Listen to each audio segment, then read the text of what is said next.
Happy New Year, and just touching base on a big subject these days is property assessments.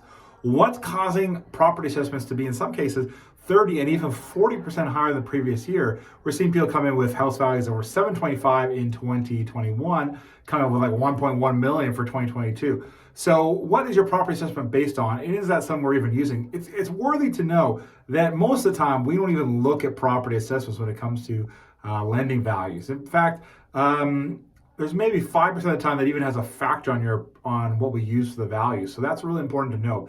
Your property assessment value is based on July of the previous year, sight unseen your house. So that means if they haven't been inside your house, haven't looked inside, on average values in the neighborhood. So it means that like if you haven't sold your house for a long time, or like you bought it 40 years ago and you've updated it, it's not going to make a difference. Also, if you have never updated it and maybe the house isn't in as good a shape, your property assessment is affected by that as well. So it means that a lot of times property assessments are either much higher than the true value or they're much lower.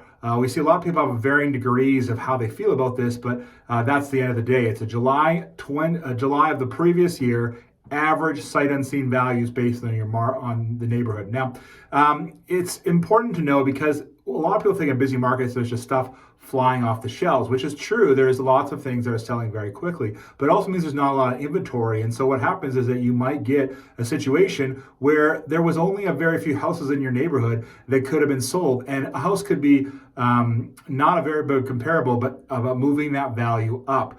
But even though these might not be entirely accurate, it's worthy to know that property values are up. There's no question about that. A 30 to 40% increase on property values is meaningful across the province. So if you want to know what you can do with the equity, is it time to sell? Is it time to refinance out to clean up some debt? Is it time to do some renovations and expand it? Put an addition on, add a suite, add a garage or anything like that? Is it time to buy another property? An interesting thing you'll see is that condo values actually have not soared that much. And so if you're buying a rental condo, it'd be a great time to do so because they are still at a very, very affordable amount of money.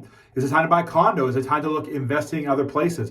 All those are options to do with your equity. With the rate still being at 1.25%, obviously your money could be used somewhere else in a more effective way. So if you have questions, please reach out about your property assessment and how we can help you and what we can help you with your equity.